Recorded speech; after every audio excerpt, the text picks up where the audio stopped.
ಕ್ರಿಸ್ತನನ್ನು ಪ್ರತಿಫಲಿಸುವಂತೆ ನಿಮ್ಮ ಆತ್ಮಗಳನ್ನು ವಾಕ್ಯದಲ್ಲಿ ಬಲಪಡಿಸುವ ಅನುದಿನದ ಧ್ಯಾನ.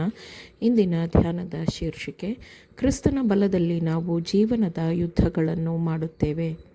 ಈ ದಿನದ ದೇವರ ವಾಕ್ಯ, ಆದುದರಿಂದ ಕಠಿಣ ಯುದ್ಧವು ನಡೆಯುವ ದಿವಸದಲ್ಲಿ ಆ ವೈರಿಗಳನ್ನು ಎದುರಿಸುವುದಕ್ಕೂ ಮಾಡಬೇಕಾದದ್ದೆಲ್ಲವನ್ನು ಮಾಡಿ ಜಯಶಾಲಿಗಳಾಗಿ ನಿಲ್ಲುವುದಕ್ಕೂ ಶಕ್ತರಾಗುವಂತೆ ದೇವರು ದಯಪಾಲಿಸಿರುವ ಸರ್ವಾಯುಧಗಳನ್ನು ತೆಗೆದುಕೊಳ್ಳಿರಿ. ಎಫೆಸದವರಿಗೆ 6ನೇ ಅಧ್ಯಾಯ 13ನೇ ವಚನ.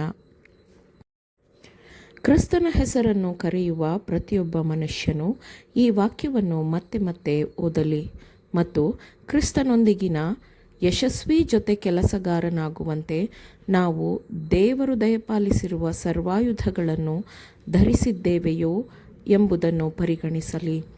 ನಾವು ನಮ್ಮನ್ನು ಹೆಚ್ಚು ತಿಳಿದುಕೊಂಡಂತೆ ನಮ್ಮ ಉದ್ದೇಶಗಳು ಮತ್ತು ಆಸೆಗಳನ್ನು ನಾವು ಹೆಚ್ಚು ಪರಿಶೀಲಿಸುತ್ತೇವೆ. ದೇವರ ಯುದ್ಧವನ್ನು ನಮ್ಮ ಸ್ವಂತ ಬಲದಿಂದ ಹೋರಾಡಲು ನಮಗಿರುವ ಸಂಪೂರ್ಣವಾದ ಅಸಮರ್ಥತೆಯ ಬಗ್ಗೆ ನಮ್ಮ ಪ್ರಜ್ಞೆಯು ನಮಗೆ ಎಚ್ಚರವಾಗುತ್ತದೆ. ದುಷ್ಟತನದ ವಿರುದ್ಧದ ಯುದ್ಧದಲ್ಲಿ ನೀವು ಎದುರಿಸುವ ಎಲ್ಲ ಶೋಧನೆಗಳು ಮತ್ತು ಕಷ್ಟಗಳ ಬಗ್ಗೆ ದೇವರಿಗೆ ಅರಿವಿದೆ ಎಂಬ ನಂಬಿಕೆಯನ್ನು ನಿಮ್ಮ ಹೃದಯದಲ್ಲಿ ತುಂಬಿಸಿ ಸ್ಥಾಪಿಸಿ.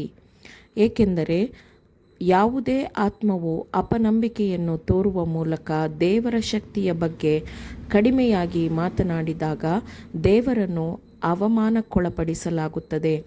ಈ ಲೋಕವು ದೇವರ ಶ್ರೇಷ್ಠವಾದ ಕೆಲಸಗಳ ಕ್ಷೇತ್ರವಾಗಿದೆ.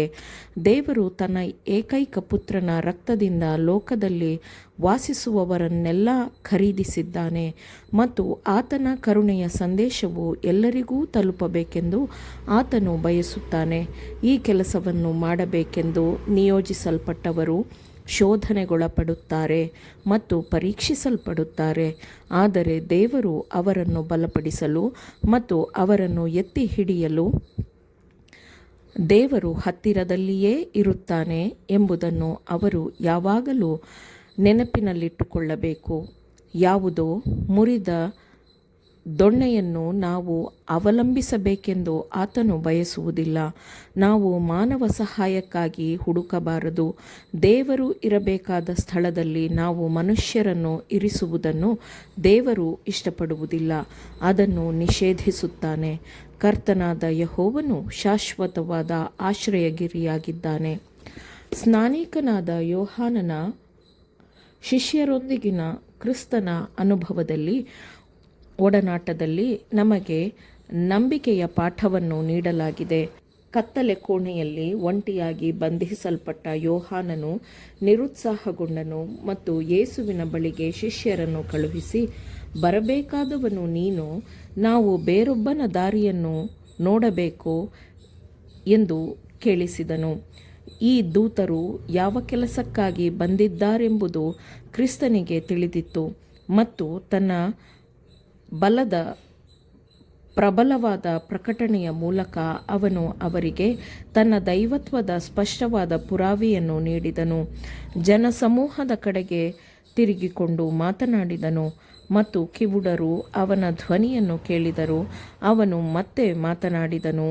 ಆಗ ಪ್ರಕೃತಿಯ ಸೌಂದರ್ಯವನ್ನು ನೋಡಲು ಕುರುಡರ ಕಣ್ಣುಗಳು ತೆರೆಯಲ್ಪಟ್ಟವು. ಅವನು ತನ್ನ ಕೈ ಚಾಚಿದನು ಮತ್ತು ಅವನ ಸ್ಪರ್ಶದಿಂದ ರೋಗವು ಪೀಡಿತರನ್ನು ಬಿಟ್ಟು ಹೋಯಿತು. ಅವನು ನುಡಿದ ಮಾತ್ರಕ್ಕೆ ದೆವ್ವ ಹಿಡಿದವರು ಗುಣಮುಖರಾದರು ಮತ್ತು ಅವರು ಅವನ ಪಾದಗಳಿಗೆ ಬಿದ್ದು ಅವನನ್ನು ಆರಾಧಿಸಿದರು. ನಂತರ ಅವನು ಯೋಹಾನನ ಶಿಷ್ಯರ ಕಡೆಗೆ ತಿರುಗಿ, ನೀವು ಹೋಗಿ ಕಂಡು ಕೇಳುವವುಗಳನ್ನು ಯೋಹಾನನಿಗೆ ತಿಳಿಸಿರಿ ಎಂದು ಹೇಳಿದನು. ಆ ಮಹತ್ ಕಾರ್ಯಗಳನ್ನು ಮಾಡಿದ ಅದೇ ಯೇಸು ಇಂದು ನಮ್ಮ ರಕ್ಷಕನಾಗಿದ್ದಾನೆ ಮತ್ತು ಸ್ನಾನಿಕನಾದ ಯೋಹಾನನ ಪರವಾಗಿ ತನ್ನ ಬಲವನ್ನು ಪ್ರಕಟಪಡಿಸಿದಂತೆಯೇ ನಮ್ಮ ಸಲುವಾಗಿ ತನ್ನ ಬಲವನ್ನು ಪ್ರಕಟಪಡಿಸಲು ಸಿದ್ಧನಾಗಿದ್ದಾನೆ. ನಾವು ಪ್ರತಿಕೂಲ ಸಂದರ್ಭಗಳಲ್ಲಿ ಸಿಲುಕಿಕೊಂಡಿರುವಾಗ ಜಯಿಸಲು ಸಾಧ್ಯವಿಲ್ಲವೆಂದು ತೋರುವ ಕಷ್ಟಗಳು ನಮ್ಮನ್ನು ಸುತ್ತುವರೆದಿರುವಾಗ ನಾವು ಗುಣಗುಟ್ಟಬಾರದು. ಆದರೆ ಕರ್ತನು ಹಿಂದೆ ತೋರಿದ ಪ್ರೀತಿ ತುಂಬಿದ ಕೃಪೆಗಳನ್ನು ನೆನಪಿಸಿಕೊಳ್ಳಬೇಕು. ನಂಬಿಕೆಯ ಕರ್ತೃವು, ನಂಬಿಕೆಯನ್ನು ಪೂರ್ಣಗೊಳಿಸುವವನೂ ಆದ ಯೇಸುವನ್ನು ನಾವು ನೋಡುತ್ತಾ ಅದೃಶ್ಯನಾಗಿರುವಾತನನ್ನು ನೋಡುವಂತೆ ಭಾವಿಸಬಹುದು ಮತ್ತು ಅಪನಂಬಿಕೆ ಎಂಬ ನೆರಳು ನಮ್ಮ ಮನಸ್ಸುಗಳನ್ನು ಕವಿಯದಂತೆ ಅದು ಮಾಡುತ್ತದೆ. ಆಮೇನ್. ದೇವರ ವಾಕ್ಯಗಳನ್ನು ಶ್ರದ್ಧೆಯಿಂದ ಆಲಿಸುವವರು ಮಾತ್ರವೇ ಆಗಿರದೆ ಪಾಲಿಸುವವರೂ ಆಗಬೇಕೆಂದು ನಿಮ್ಮನ್ನು ಉತ್ತೇಜಿಸುತ್ತೇನೆ. ಪರಿಶುದ್ಧಾತ್ಮನ ಸಹಾಯದಿಂದ ಆಲಿಸಿದ ನಿಮ್ಮೆಲ್ಲರಿಗೂ ಧನ್ಯವಾದಗಳು. ಮತ್ತೆ ದೈನಂದಿನ ಧ್ಯಾನಕ್ಕಾಗಿ ನಾಳೆ ಸಂಧಿಸೋಣ. ಆಮೇನ್.